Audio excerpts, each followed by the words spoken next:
แจ้งนิโรธแล้วเจริญมรรคศีลสมาธิปัญญาเป็นหลักเพ่งออกไปเห็นตัวทุกข์ตัวดักรู้แจ้งประจักษ์แล้วผลักออกไปเรียนรู้พระอริยะเอาธรรมะนั้นบ่งแก้ไขผู้มีจิตผู้มีธรรมเราไม่ใช่เราจะรู้ด้วยตัวเองไม่ได้อริยสัจตรัสไว้ให้เดินไปตามธรรมเจริญปัญญาในมรรคองค์แปดเป็นหลักงามงามเลิศล้ำรู้เนื้อรู้ตัวไม่ตกต่ำ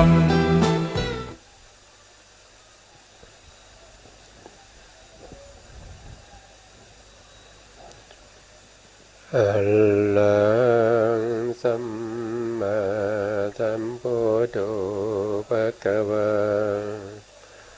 พุทธังภะคะวันตังอะภิวาเทมิสวากขาโตภะคะวะตาธัมโมธัมมังนัมมัสสามิสุปฏิปันโนภะคะวะโตสาวกสังโฆสังฆังนะมามินะโมตัสสะภะคะวะโตอะระหะโตสัมมาสัมพุทธัสสะนะโมตัสสะภะคะวะโตอะระหะโตสัมมาสัมพุทธัสสะนะโมตัสสะภะคะวะโตอะระหะโตสัมมาสัมพุทธัสสะสัมมาสัมพุทธะมัตตุลังสัสสะธัมมกานุตตมังอาภิวาทิยาปัสสิสังอาภิธัมมัตตาสังฆังตถาวุตตาภิธัมมัตตาจตุตาปรมัตถาโตจิตตังเจตสิกังโลปังนิพพานะมิติสัพพทา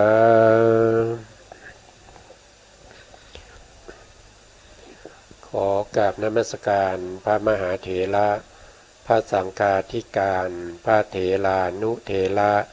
และขอสวัสดีท่านผู้ฟังและผู้ชมทุกท่านนะครับที่ติดตามในรายการพระไตรปิฎกลอยฟ้าในเนื้อหาของพระอภิธรรมนะครับครั้งนี้ก็เป็นครั้งที่40ในหัวข้อนิพพานปรมัตถ์นะครับตอนนี้เราก็พูดถึงการที่เราจะเข้าถึงพระนิพพานได้ด้วยเหตุไรนะครับซึ่งเราก็ได้พูดมาถึงเรื่องของวิปัสสนาภูมินะครับวิปัสสนาภูมิก็จะมีอยู่ทั้งหมด6อย่างนะครับ6อย่างก็คือมี1ก็คือขันธ์5 2ก็คืออายตนะ3ก็คือธาตุ18 4ก็คืออินทรีย์5คือสัจจะแล้วก็6คือปฏิจจสมุปบาทซึ่งเรากำลังพูดในเรื่องของปฏิจจสมุปบาทอยู่นะครับซึ่งปฏิจจสมุปบาทเนี่ยมีความสำคัญนะครับซึ่งที่พระพุทธองค์ตอนที่ตรัสรู้เป็นพระสัมมาสัมพุทธเจ้าท่านก็ได้พิจารณาในเรื่องของปฏิจจสมุปบาทนะครับโดยที่พระพุทธองค์ได้ตรัสไว้นะครับว่าการที่พระพุทธองค์ที่ต้องเวียนว่ายตายเกิดเนี่ยมาจนนับพบนับชาติ นับพบนับชาติไม่ได้มากมายเหลือเกินนะครับก็เพราะว่าไม่รู้จักปฏิจจสมุปบาทนะครับไม่รู้ปฏิจจสมุปบาทไม่รู้เหตุไม่รู้ผลนะครับซึ่งข้อนี้ก็เราก็จะศึกษาในข้อนี้นะครับว่าปฏิจจสมุปบาทองค์12นะครับที่ได้พูดไปบ้างแล้วนั่นก็คือองค์ธรรมนะครับวันก่อนได้พูดไปนะครับเราก็ไม่ได้เห็นภาพไม่ได้ทำสไลด์มาให้ดูนะครับแต่วันนี้ผมก็ไปพิมพ์สไลด์มาให้ท่านผู้ฟังและผู้ชมได้ดูนะครับว่าการที่เราพูดถึงในเรื่องของปฏิจจสมุปบาทเนี่ยปฏิจจสมุปบาทนี้ถ้าแยกโดย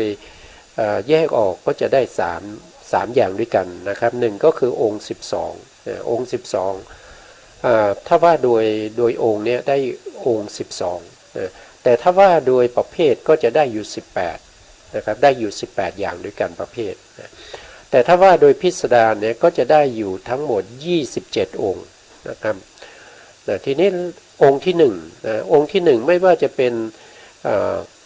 ว่าโดยองค์ว่าโดยประเภทหรือว่าโดยพิสดารก็ได้เหมือนกันนะครับนั่นก็คืออวิชชานะครับอวิชชาเราก็ได้พูดไปแล้วถึงองค์ธรรมนะครับว่าอวิชชาก็คือตัวโมหะเจตสิกที่อยู่ในโมหะมูลจิตโมหะมูลจิตนี่มีอยู่ทั้งหมด12โมหะมูลจิตเนี่ยเป็นเหตุให้เรานะครับเป็นเหตุให้เราเนี่ยทำให้เราเนี่ยได้กระทำสิ่งต่างๆนะครับว่าในทางที่ไม่รู้ในทางที่เป็นอกุศลนะครับเพราะฉะนั้นอวิชชาจึงเป็นปัจจัยให้เกิดสังขารองค์ที่2ก็คือสังขารสังขารนี้ก็จะมีอยู่3อย่างที่ผมได้กล่าวไปก็คือบุญญาภิสังขารนะครับแล้วก็อเนญชาภิสังขารแล้วก็อบุญญาภิสังขารนะครับหรือว่าเอาบุญญาภิสังขารแล้วก็บุญญาภิสังขารหรือว่าอเนญชาภิสังขารก็ได้นะครับไม่ว่าโดยองค์โดยประเภทหรือโดยพิสดารก็จะได้สังขารเหมือนกันในข้อที่2นะครับต่อไปก็จะเป็นองค์ที่3นะองค์ที่3ก็คือได้แก่วิญญาณนะครับไม่ว่าจะเป็นว่าโดยองค์นะครับว่าโดยประเภทว่าโดยพิสดารก็จะได้วิญญาณเหมือนกันวิญญาณคืออะไรวิญญาณก็คือวิปากจิตนะครับ32นะวิปากจิต32ที่เราได้พูดไปเมื่อครั้งที่แล้วนะแล้วก็กัมมะวิญญาณ25อันนี้เราก็พูดไปแล้วนะครับพวกที่เป็นองค์ธรรมนะครับส่วนองค์ที่4นะครับองค์ที่4ก็คือนามรูปนามรูปทั้ง3ประเภทก็ได้นามรูปเหมือนกันนะครับนามก็คือได้แก่ตัวเจตสิกนะครับนามก็ได้แก่ตัวเจตสิกส่วนรูปก็ได้แก่รูป28นั่นนี่ได้แก่รูปที่เป็นกรรมชรูปนะครับโทษทีเป็นกรรมชรูปนะซึ่งนามเนี่ยก็ได้แก่เจตสิก52นะครับอันนี้ก็เป็นองค์ที่4นะครับต่อไปองค์ที่5ก็คือได้แก่สลายตนะสลายตนะเนี่ยก็คืออะไรก็คืออายตนะภายในอายตนะภายในก็คือมีอะไรบ้างนะมีอะไรบ้างก็จะมี1ก็คือจักขายตนะก็คือประสาทตานะครับประสาทตาเรียกว่าจักขายตนะแล้วก็ประสาทหูก็จะเรียกว่าโสตายตนะถ้าเป็นประสาทจมูกก็เรียกว่าคานายตนะประสาทลิ้นก็จะเรียกว่าชิวหายตนะประสาทกายก็จะเรียกว่ากายายตนะถ้าเป็นตัวจิตนะครับก็จะเรียกว่าเป็นมนายตนะนะครับมนายตนะนะทั้งหมดก็จะมีอยู่6อย่างด้วยกันนะครับมีอยู่6อย่างนะครับที่อยู่ภายในเราเนี่ยนะก็มี6อย่างนะต่อไปในองค์ที่6นะองค์ที่6ก็คือตัวผัสสะนะผัสสะก็คือเจตสิกนะครับแต่ผัสสะเนี่ยจะเกิดขึ้นได้จะต้องมีนามรูปนะครับจะต้องมีนามรูปนะนามรูปแล้วก็สลายตนะพวกนี้นะครับสลายตนะนะครับก็จะคือผัสสะตัวนี้เนี่ยจะเกิดขึ้นได้เขาบอกท่านได้บอกว่านะครับผัสสะจะเกิดขึ้นได้ต้องอาศัยธรรมะอยู่3อย่างนะครับธรรมะอย่างที่1นั่นก็คือจะต้องเป็น เป็นประเภทที่เป็นเราเรียกว่าเป็นอายตนะนะอายตนะภายในนะครับเช่นจักขายตนะนะครับจักขายตนะกระทบกับอายตนะภายนอกที่เป็นรูปารมณ์นะครับแล้วก็ทำให้เกิดเป็นจิตที่เราเรียกว่าเป็นจักขูวิญญาณเมื่อธรรมะสามอย่างนี้ประชุมกันนะครับภาษาก็จะเกิดขึ้นอันนี้คือเป็นภาษาทางตานะครับถ้าเป็นภาษาทางหูก็ต้องอาศัยประสาทหูกระทบกับเสียงแล้วก็เกิดโสตวิญญาณก็คือจิตที่มารู้เสียงธรรมะสามอย่างประชุมกันอย่างนี้ก็จะเป็นตัวภาษานะครับเป็นตัวภาษานะเพราะฉะนั้นภาษาก็เกิดจากอายตนะนะครับเกิดจากสลายตนะกับนามรูปนะครับเพราะสลายตนะเนี่ยเป็นอายตนะภายในนามรูปเนี่ยจะมีอายตนะภายนอกอยู่นะครับอายตนะภายนอกก็จะมีประเภทที่เป็นรูปารมณ์สัทธารมณ์คันธารมณ์รัสสารมณ์โพธพารมณ์เป็นรูปนะครับเป็นรูปแล้วก็ธรรมารมณ์เนี่ยเป็นนามนะธรรมารมณ์เป็นนามนะครับธรรมารมณ์เป็นนามแล้วก็มีรูปบางส่วนนะครับเป็นธรรมารมณ์แล้วก็ตัวจิตที่เป็นมนายตนะเนี่ยมนายตนะอยู่ตรงนี้นะครับเมื่อเขาเกิดขึ้นแล้วเนี่ยธรรมะสามอย่างประชุมกันก็จะเป็นผัสสะตรงนี้นะครับแต่ในปฏิจจสมุปบาทเนี่ยท่านให้สลายตนะนี่เป็นเหตุนะครับแล้วก็ผัสสะนี่เป็นปัจจยุบันปัจจยุบันก็คือผลนะครับสลายตนะนี่เป็นปัจจัยให้เกิดปัจจยุบันก็คือผลปัจจัยก็คือเหตุนะครับปัจจยุบันก็คือผลก็จะเป็นในลักษณะอย่างนี้นะครับทีนี้มีภาษาแล้วเนี่ยภาษาก็เป็นปัจจัยให้เกิดอะไรนะครับภาษาก็เป็นปัจจัยให้เกิดเวทนานะครับเกิดเวทนาก็จะมีทั้งที่เป็นเวทนาที่เป็นทุกข์นะครับเวทนาที่เป็นสุขเวทนาที่เป็นอุเบกขานะครับเวทนานี่เกิดจากอะไรเกิดจากภาษาเกิดจากอะไรภาษาก็เกิดจากสลายตนะสลายตนะเกิดจากอะไรเกิดจากนามรูปเกิดจากอะไรก็เกิดจากวิญญาณนะครับวิญญาณเกิดจากอะไรก็เกิดจากสังขารเกิดจากอะไรก็เกิดจากอวิชชานะครับก็วนอยู่อย่างนี้นะครับนะเมื่อมีเวทนานะครับเมื่อมีเวท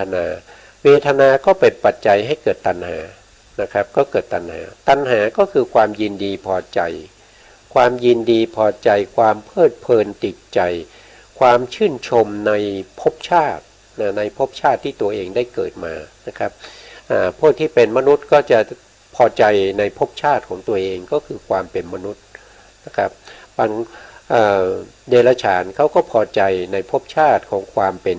เดรัจฉานนั่นก็คือมีตัวตัณหาเพราะว่ามันมีตัวตัณหานั่นแหละมันจึงทำให้เราจะต้องวนเวียนนะครับวนเวียนอยู่ในวัฏสงสารนี้นะครับอยู่ในวัฏทุกข์นี้นะครับอยู่ในสังสารวัฏนี้นะครับพ้นออกไปไม่ได้นะครับเพราะเรายังมีตัณหาอยู่นะครับเพราะฉะนั้นตัณหาจึงเป็นปัจจัยที่สำคัญนะครับที่เราจะต้องกำจัดนะครับเพื่อที่เราจะได้พ้นจากความทุกข์ทั้งหลายนะครับอันนี้ก็คือว่าโดยองค์ว่าโดยประเภทนะว่าโดยพิสดารนะครับก็เหมือนกันหมดเลยนะครับตั้งแต่อวิชชาจนถึงตัณหาเนี่ยเหมือนกันนะครับองค์เหมือนกันหมดนะครับทีนี้ไปข้อที่9นะครับข้อที่9ก็คือเมื่อมีตัณหาก็เป็นปัจจัยให้เกิดอุปทานคืออะไรอุปทานก็คือการยึดมั่นนะครับมีกามุปาทานที่ถูกปาทานอัตวาทุปาทานนะครับพวกนี้เป็นตัวที่ทำให้เราไปยึดมั่นยึดติดในสิ่งที่เราชอบใจในสิ่งที่เราหามาได้นะครับในสิ่งต่างๆทั้งหลายเป็นตัวอุปทานเข้าไปยึดติดนะจะมีคำว่าอุปทานขันธ์นะก็คือไปยึดติดในขันธ์ก็คืออะไรก็คือรูปขันธ์นะรูปขันธ์ก็เป็นส่วนหนึ่งของวิปัสสนาภูมิในข้อที่1นะครับยังจำได้นะครับวิปัสสนาภูมิก็คือมีอยู่6อย่างนะครับ1ก็คือขันธ์5 2คือ อายตนะ12 3คือธาตุ18 4คืออะไรอะผมยังจะลืม4คืออินทรีย์นะครับอินทรีย์5นะครับ5ก็คือได้แก่อริยสัจสี่นะครับ6ก็คือได้แก่ปฏิจจสมุปบาทนะครับก็จะเป็นตอนนี้เราก็อยู่ที่ปฏิจจสมุปบาทนะครับซึ่งเป็นวิปัสสนาภู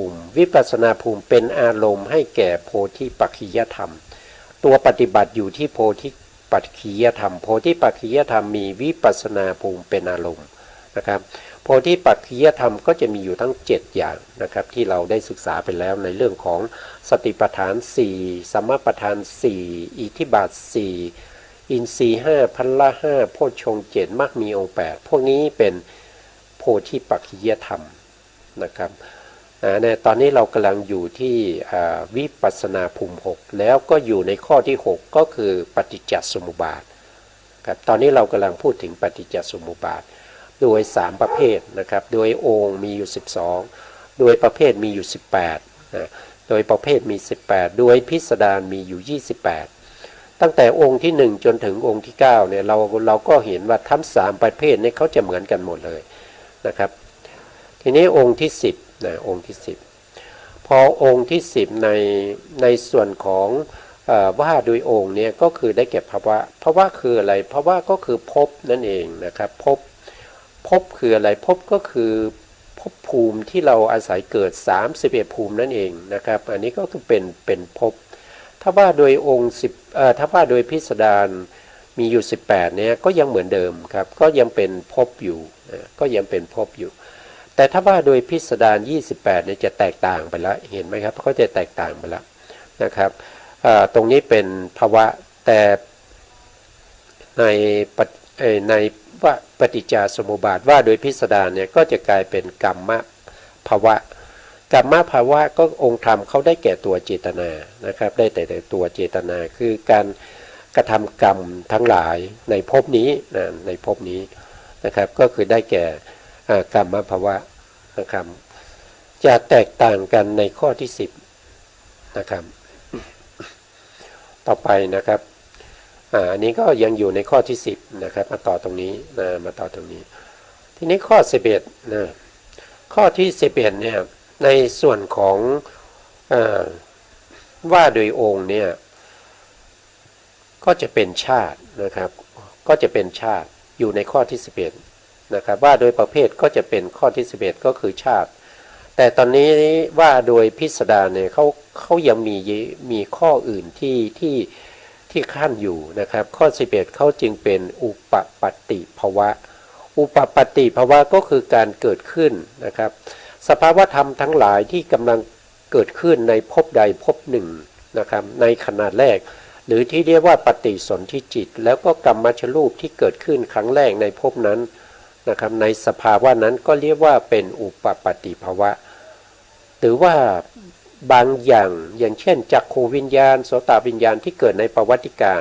ที่เกิดขึ้นนั้นก็จะเรียกว่าอุปปัตติภาวะได้เหมือนกันนะครับแต่ในที่นี้ถ้าเราพูดโดยตัวองค์ธรรมตัวพิสดารแล้วก็จะมีอยู่ทั้งหมด9อย่างด้วยกันนะครับมีอยู่9อย่างมีอะไรบ้างนะครับมีอะไรบ้างนะครับก็ได้ข้อ12ก็คือกรรมภาวะกรรมภาวะก็คือได้แก่พวกที่อยู่ในกามภูมินะครับกามภูมิก็จะมีอยู่11นะกามภูมิ11ก็คือได้แก่อบาย4มนุษย์1เทวดา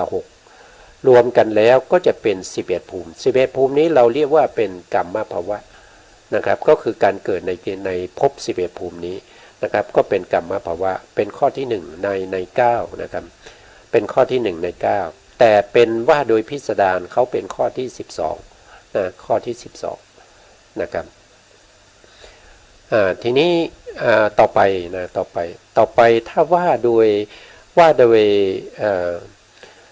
โดยพิสดารก็เป็นข้อที่13นะครับก็คือรูปภาวะนะครับรูปภาวะก็คืออะไรก็คือพวกที่เกิดในรูปภูมินะครับสภาวะธรรมทั้งหลายที่เกิดในรูปภูมิก็จะเรียกว่าเป็นรูปภาวะนะรูปภาวะนะซึ่งเป็นข้อที่2 ในจำนวนอุปปัตติภาวะที่มี9นะครับมี9นะอันนี้คือข้อที่2ข้อที่1คือกรรมภาวะนะข้อที่2ก็รูปภาวะบางท่านจะรู้แล้วนะครับข้อที่3คืออะไรเนี่ยนะครับถ้าฟังมาเรื่อยๆนี่ก็จะรู้นะครับว่าข้อที่3จะต้องไม่พ้นไปจากรูปใช่ไหมครับรูปภาวะนะครับก็จะได้เป็นรูปภาวะข้อที่3เพราะว่าจะเรียงกันมาโดยลำดับนะครับว่าโดยลำดับก็จะเป็นอย่างนี้นะครับก็คือข้อที่4ในว่าโดยปฏิจจสมุปบาทโดยพิสดารก็จะเป็นข้อที่4แต่ถ้าว่าโดยอุปปัตติภาวะก็จะเป็นข้อที่3นะครับก็คืออะไรก็คืออรูปภาวะนะครับอรูปภาวะนะส่วนข้อที่4ในอุปปัตติภาวะก็คือสัญญีภาวะสัญญีภาวะก็คือภพภูมิที่มีสัญญานะครับภพภูมิที่มีสัญญามีทั้งหมดเนี่ย30ภูมินะมีอยู่30ภูมิเว้นอะไรเว้นอสัญญาสัตตภูมิไป1นะครับแล้วก็เนวสัญญานาสัญญาเนี่ยคือเขามีสัญญาที่ละเอียดมากนะครับเพราะฉะนั้นบางครั้งเราก็จะต้องเว้นเนวสัญญานาสัญญาไปเพราะเนวสัญญานาสัญญาเนี่ยเขามีอารมณ์ที่เป็นสัญญานี้ละเอียดมากเหมือนจะไม่มีหรือว่ามีก็ไม่ใช่ไม่มีก็ไม่ใช่นะครับเพราะฉะนั้นเราก็จัดเนวสัญญานาสัญญาไปไว้อีกข้อหนึ่งนะครับเพราะฉะนั้นสัญญีภาวะนี้ก็จะมีอยู่ทั้งหมด29ภูมิด้วยกัน29ภูมิก็เว้นอสัญญาสัตตภูมิที่ไม่มีสัญญาไป1มีแต่รูปนะแล้วก็เว้นเนวสัญญานาสัญญา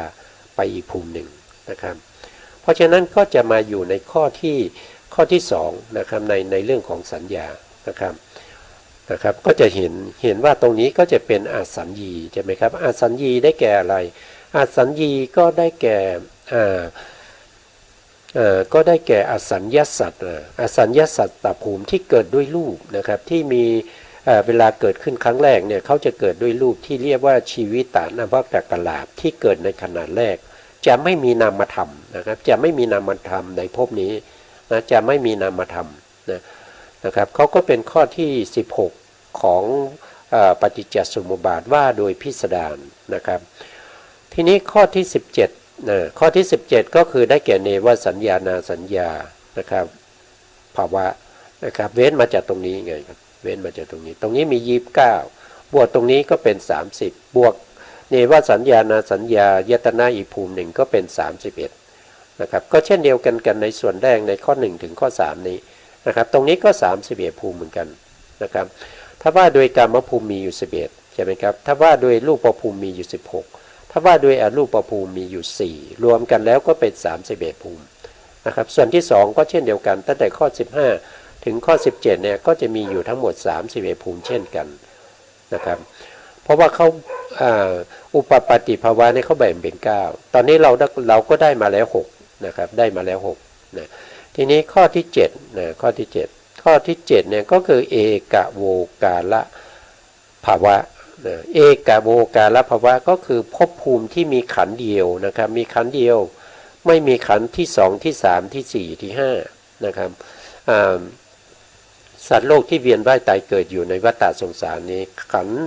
นะครับว่าโดยขันธ์เนี่ยสูงสุดมีถึง5ขันธ์เท่านั้นเองนะครับต่ำสุดมี1ขันธ์นะแล้วก็อยู่กลางๆก็จะมีอยู่4ขันธ์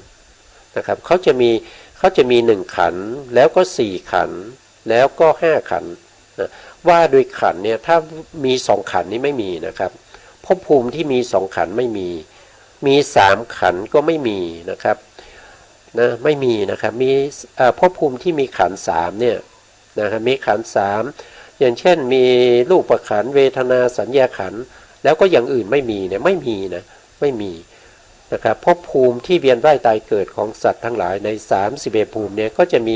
มีอยู่3ประเภทเท่านั้นเองนะครับมีขันธ์1นะครับขันธ์1นั้นก็คือได้แก่รูปขันธ์นะรูปขันธ์นะครับถ้าว่าโดยบุคคลก็คือได้แก่อสัญญาสัตตภูมินะอสัญญาสัตตภูมินะครับอสัญญาสัตตภูมินะครับที่อยู่ใน ในอสัญญาสัตว์นะครับก็คือมีขันธ์เดียวก็คือรูปขันธ์นะครับว่าโดยพิสดารก็คือได้แก่ข้อที่18นะครับต่อไปนะครับต่อไปก็จะเป็นข้อที่19ใน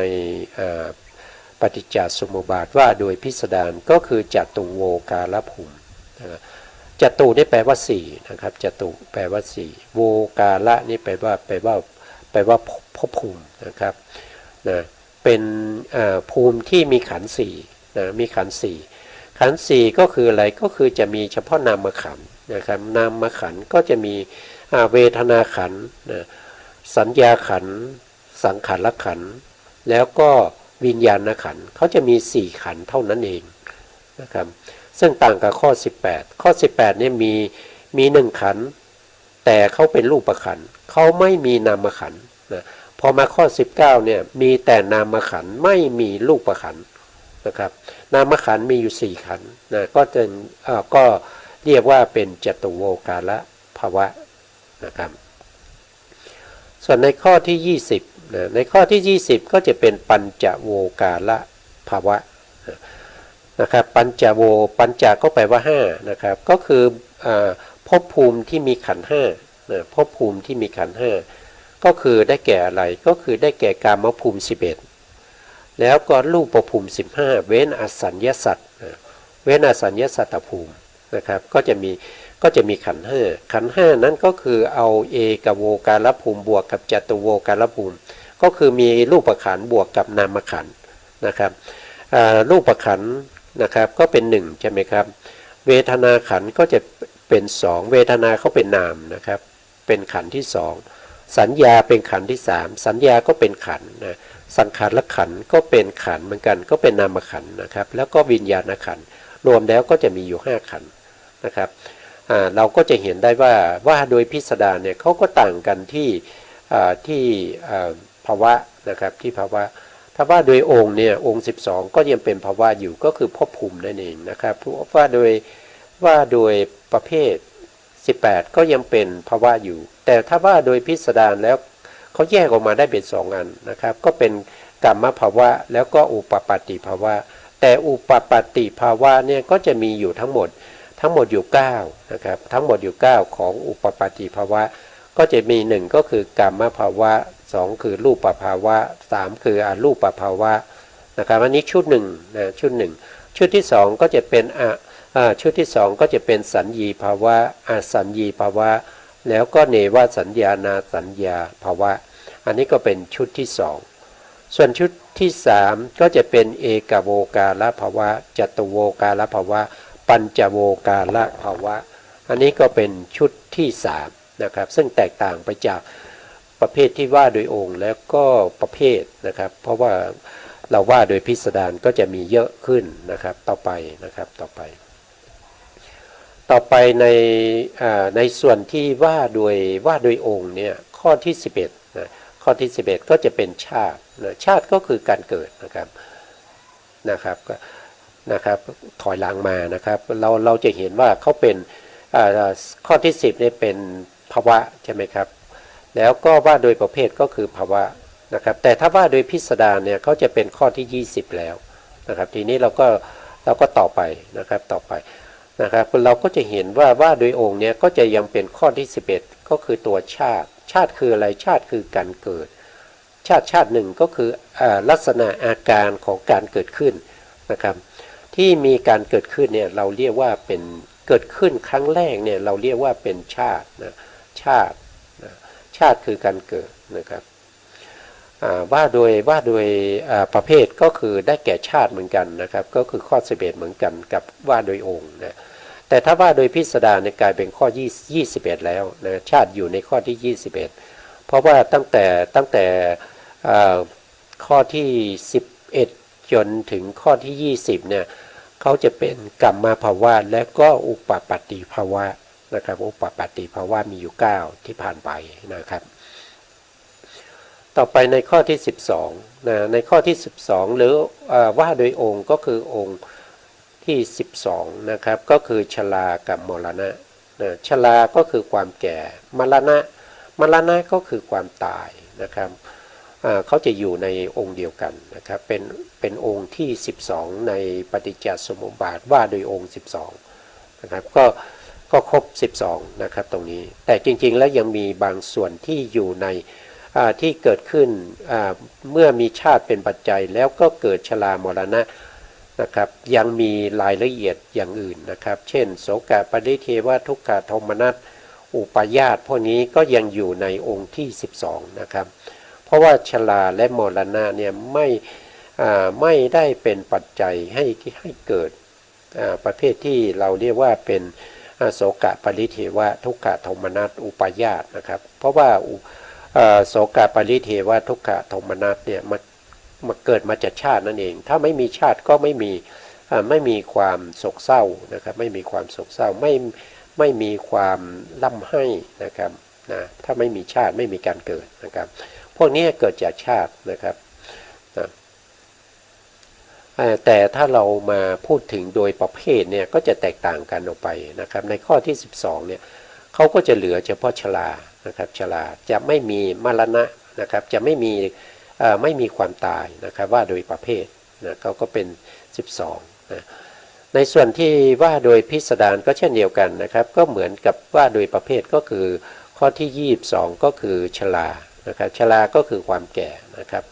ต่อไปนะครับข้อต่อไปนะข้อต่อไปก็เป็นข้อที่13ว่าโดยประเภทเนี่ยก็จะเป็น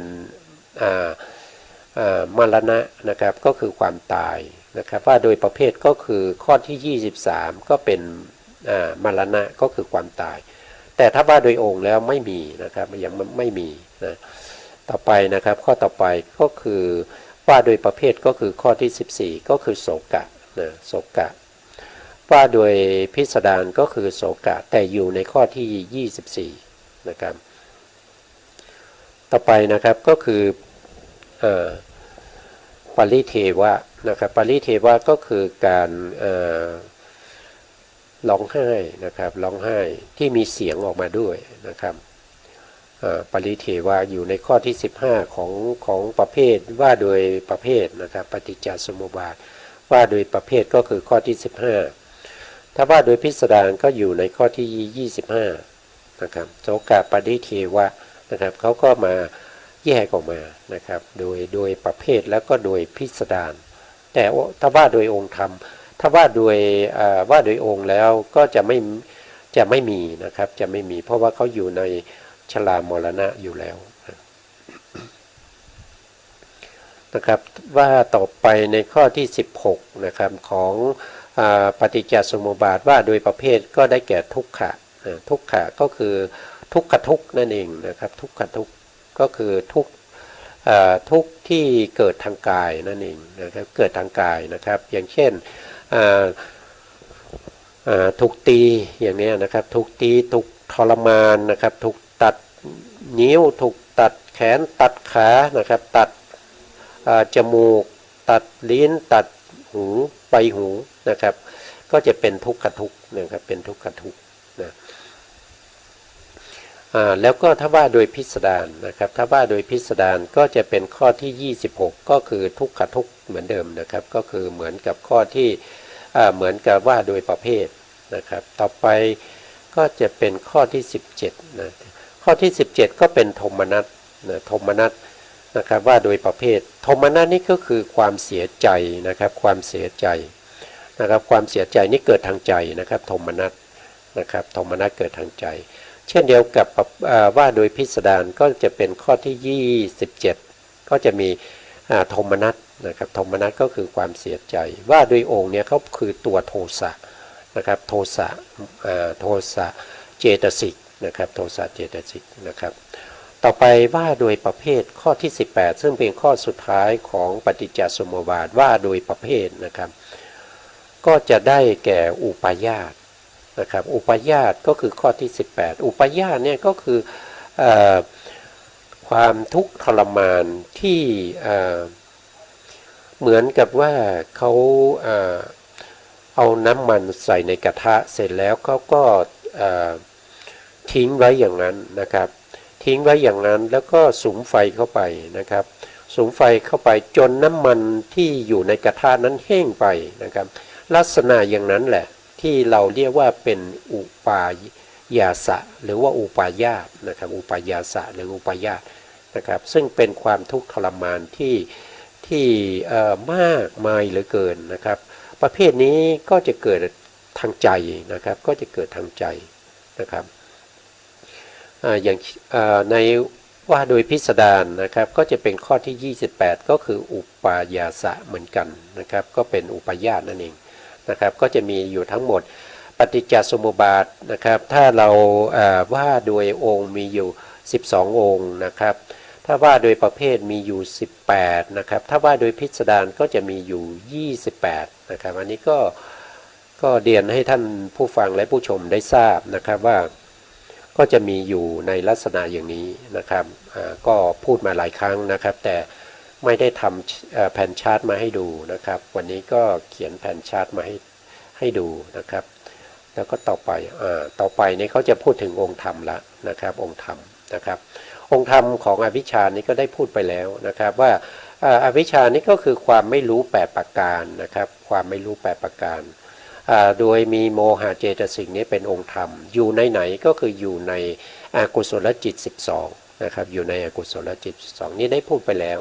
นะครับได้พูดรายละเอียดไปแล้วก็จะไม่พูดมากนะครับต่อไปสังขารนะครับองค์ที่2สังขารอวิชชาเป็นปัจจัยให้เกิดสังขารนะสังขารก็คือได้แก่บุญญาภิสังขารบุญญาภิสังขารบุญญาภิสังขารนะครับแล้วก็อาเนญชาภิสังขารนะครับหรือถ้าว่าอีกในหนึ่งนะครับก็คือ